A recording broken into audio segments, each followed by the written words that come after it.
Je vous remercie, Monsieur le Président. Monsieur le Président, mes chers collègues, aujourd'hui, c'est un des rares moments où tous ensemble, nous sommes ici réunis pour parler de nous-mêmes. Parce que le règlement intérieur, c'est notre vie commune.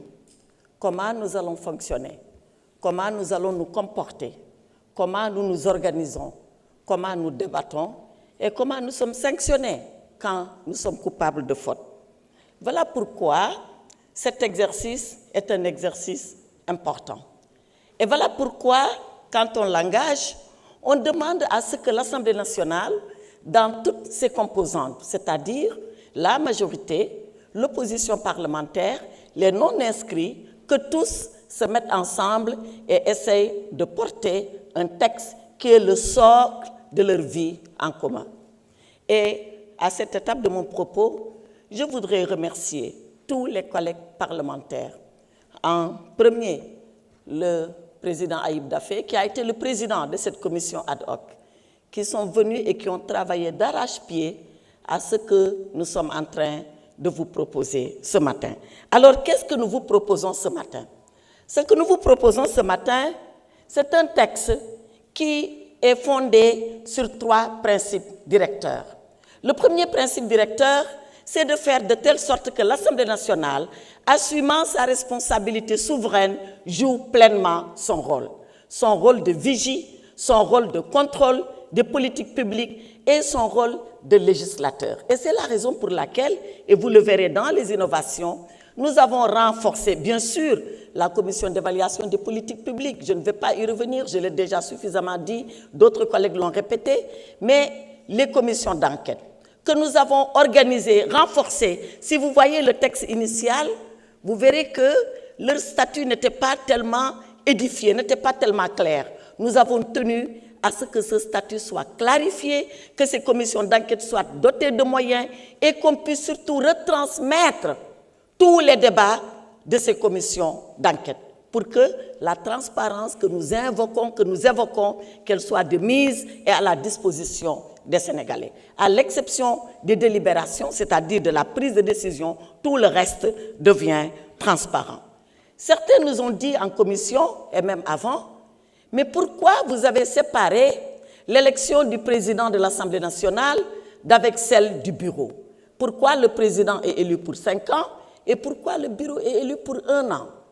Nous avons pensé que nous devons maintenir cette disposition en introduisant une innovation telle que mon collègue l'a rappelé tout à l'heure. Maintenir la disposition sur le mandat de 5 ans du président. Nous pensons que c'est un mandat important, que l'Assemblée nationale doit être à l'abri des soubresauts politiques qui font que sur 1 an, à chaque année, que le mandat du président de l'Assemblée nationale soit remis en jeu. Donc, nous pensons que conférer le mandat de 5 ans au président de la République, au président de l'Assemblée nationale, contribue à renforcer la stabilité de l'institution. Maintenant, pour le bureau, pour des considérations politiques, d'ajustement politique, de réalité politique, nous avons pensé que le mandat peut rester à 1 an. Et ça fait partie de ce que nous avons pensé comme étant une innovation. L'autre chose à laquelle nous avons travaillé, c'est la protection du député. On l'a dit, ici nous avons vécu des moments douloureux où il nous a été demandé de lever l'immunité parlementaire de nos collègues, sans que nous puissions savoir d'ailleurs quelle est exactement la procédure qui s'applique à cette levée d'immunité parlementaire.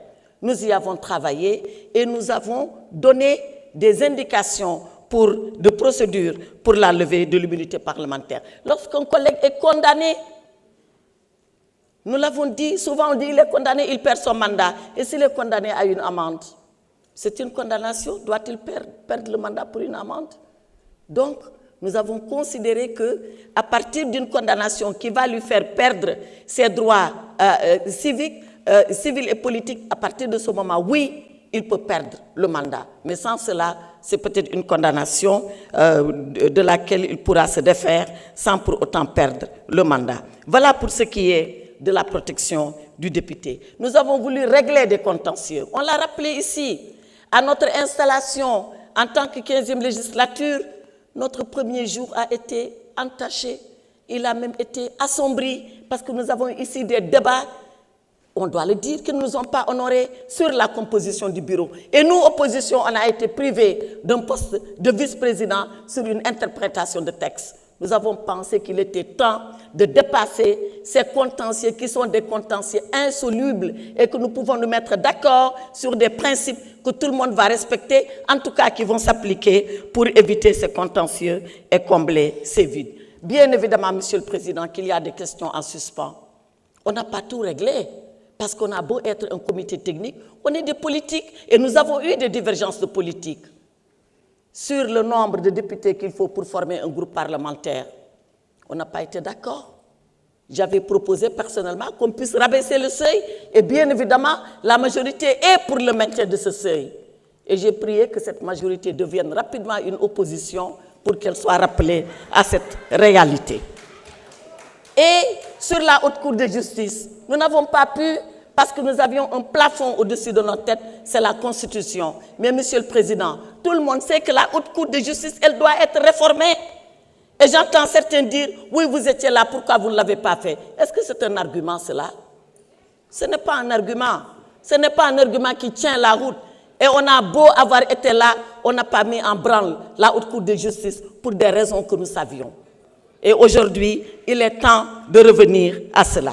Pour finir, Monsieur le Président, mes chers collègues, l'exercice consistait à vous proposer une réforme. Mais ce n'est pas la finalité. La réforme, c'est bien. C'est l'application qui est mieux. Il faut que ce règlement intérieur, nous prenions l'engagement de l'appliquer. Et pour l'appliquer, Monsieur le Président, on dit toujours que le Président de la République est le gardien de la Constitution. Vous, Monsieur le Président, vous êtes le gardien du règlement intérieur. Seul le règlement intérieur vous met là où vous êtes et vous indique de nous dire, nous, ce que nous devons être et comment nous devons l'être. Donc, soyez le gardien du règlement intérieur. Soyez le gardien, certes, intransigeant du règlement intérieur, mais soyez aussi parfois le gardien bienveillant quand vous pensez que cela vous pouvez le faire. Mais soyez surtout le gardien équidistant du règlement intérieur. Et le gardien équidistant, c'est de considérer que dans cet hémicycle, majorité, opposition comme non inscrits ont les mêmes devoirs, qu'ils ont les mêmes droits. Nous vous faisons confiance, mais nous resterons vigilants. Je vous remercie. Merci. Je pense que vous pourrez assister que je le suis déjà et je le serai, Inch'Allah. Honorable Ayib Daffé.